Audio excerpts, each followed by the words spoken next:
What's up, YouTube? So I wanted to do a quick duty gear video, but I figured, it's the perfect time for me to also do a video about Safelife Defense. Why? Because I just recently made the switch, as I call it, the Safelife Defense switch. So with that being said, I got a brand new duty belt. I got a brand new duty vest. I also have a concealed vest, which I haven't broken in yet, but it's all good. And I want to go ahead and give my thoughts on these. So the vest, best thing that ever happened to me, man. Best thing that ever happened to my back. Best thing that ever happened to my daggone legs. I'm telling you, man, I needed it because I was walking around in level 4 big heavy steel armor plates and they were killing me. This is 3A multi-threat, 3A plus multi-threat, stab protection, all that good stuff. All pistol calibers, pretty much, I believe. Handgun calibers, I believe. Man, this thing is amazing. It's so much lighter. It's comfortable. It's broken in pretty much as I need it to right now. Just a little bit of give on the sides that I wish I could tighten a little bit. But other than that, man, it's perfect. And it's not too much that is uncomfortable or nothing like that. So nothing but good things to say about the vest. The belt.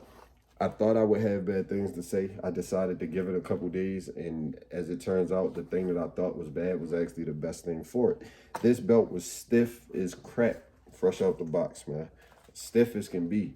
And as it turns out, it just took a few days to break in, like I expected it to, like people on the reviews said that it would, and it did just that. Now, because of how stiff it was, it is holding very true to my body form now that I've worn it for about 10 days. So I love this thing, man.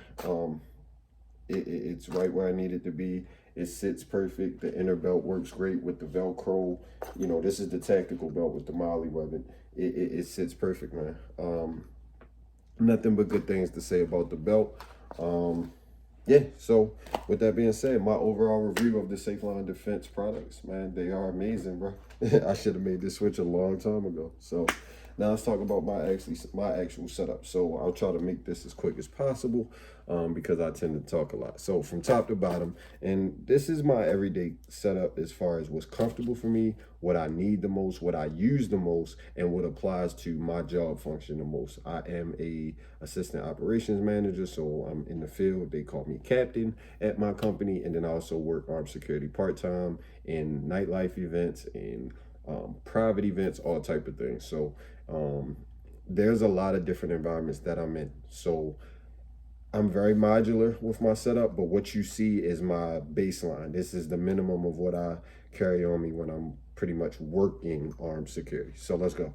On the vest, first of all, up at the top, I have got a little notepad for field notes and stuff like that on the inside of where you can drop the tactical plates or the, steel plates, but I don't need those right now, so that's just for that.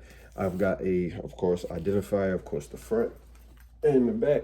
Got to make sure if there's any type of situation that I can be easily identified. Body camera. I'm using a MuiFly, just an Amazon brand body camera, man, but this thing works amazing. I've had it for over a year. It still holds a charge. Memory still functions perfectly. It's got 64 gigs. It's got a screen on it, which is great.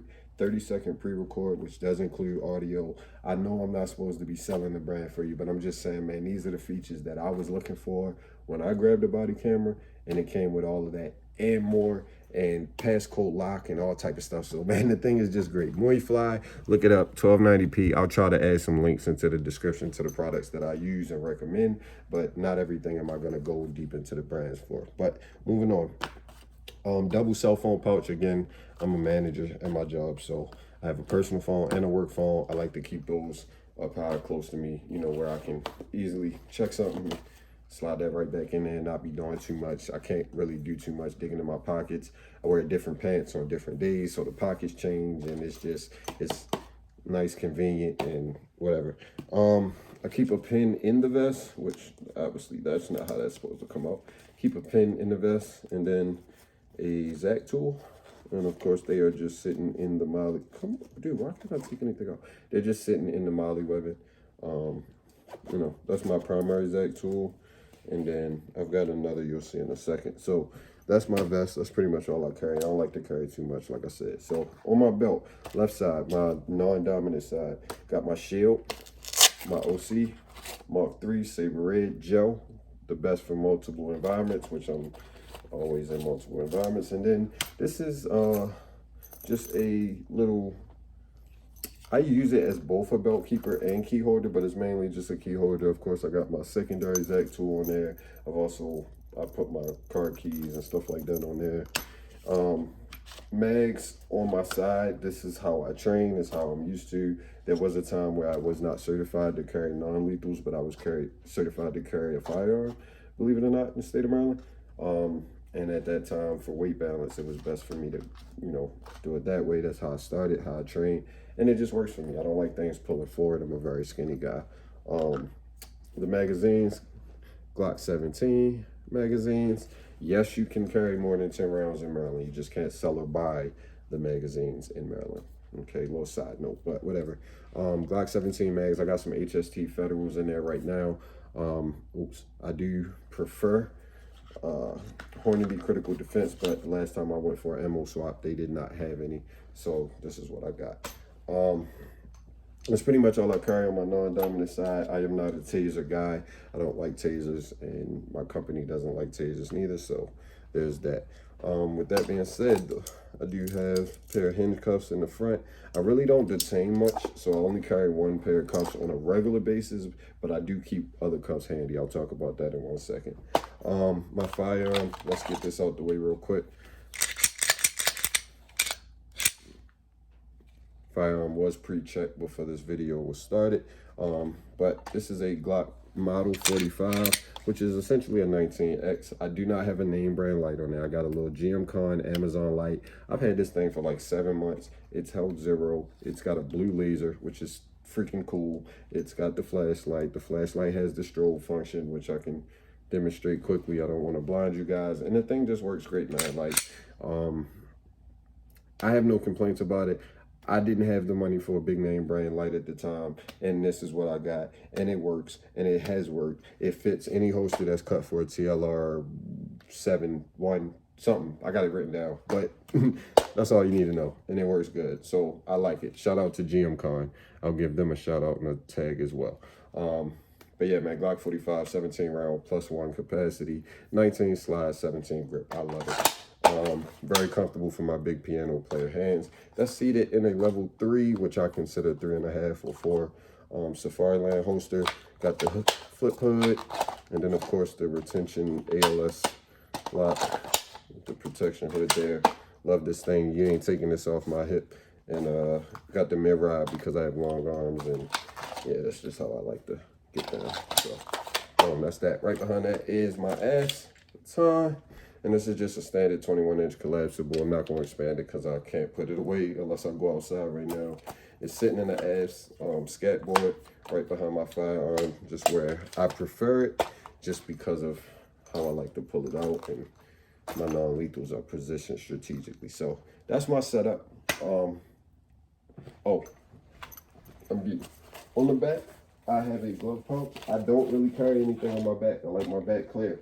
But I got a glove pouch. Inside of that glove pouch, I got 2 pair of gloves at all times. Medical grade, of course. I always keep a spare handcuff key in there, and then I always keep a COVID mask. The secondary things that you don't see, pocket knife, just a little nice size blade knife. People always say, oh, this is not for defense. This is for like multi-purpose and stuff. Yeah. All I'll say is it's not for defense. It's not. I don't carry it for defense, but I do carry it on my left side for a reason. I'm right-handed, so I'll say that. Okay. Another thing that you don't see, I do keep a pair of AirPods in my pocket. Gotta have those. Always got a watch on, nice good boots, all that good stuff. I ain't gonna go through all that. Now, my flashlight, my main flashlight, I don't even know what the brand of this light is. This was actually given to me, but it works good. Got a couple different functions on there and whatnot. So, and then it's got that feature where like it kind of zooms the light in and whatnot. But sitting in, the holster is really the golden item here, because this thing is easy to slide onto my belt, not as easy to take off, but I can quickly take it off if I don't want it. It's unnecessary gear for me probably 85% of the time that I'm at work, because 70% of the time I'm at work is in the daytime. Almost 95% of the time that I'm at work, I'm inside in well-lit buildings. Now, I do spend some time outdoors. I spend some time at night outdoors and things like that, but it's not often. So this is usually in my truck, but if I need it, I can quickly just throw it on. I got 2 phones, a light on my body camera, and a light on my firearm. I should be okay. Unnecessary gear for me is just, it gets set to the side, which brings me to another point. I do have 2 other pair of cuffs that I keep handy. I keep in the truck with me. This one I can just snap on to my duty belt. This I do often, snap on here often when I'm in certain environments, working in certain anything high risk, medium risk, then I'll take an extra pair of cuffs. So, but I'm not always in those environments. So again, anytime I can shave weight, I shave weight, and easily modular setups make that possible. And then if I'm working like a big festival or something, or if I use a pair of cuffs, I'll take 1 pair of cuffs and toss them into like the back of the truck until I can microband them and, you know, get them germ free, because I do want to not, I want to protect the community as best as possible. So these ones I can easily just hang from a belt keeper or whatever. But that's it. Other than that, like I said, my setup is built for my comfortability. It's built for what I train, how I train, and it's built for the way that I strategically process things when I'm, you know, dealing with certain type of situations in the field. So let me know what you think of my setup. It's my first video, so I hope that you guys enjoyed it. I hope you guys will tap in for more. Plenty of videos to come. I got other setups that I got to go through and stuff like that. I want to talk about my reasoning for positioning and things like that more in detail. I even want to review some other items that I have in detail, maybe even a little bit more about these Safelife products, especially as I get further into these being broken in. So appreciate your time, guys, and see you soon.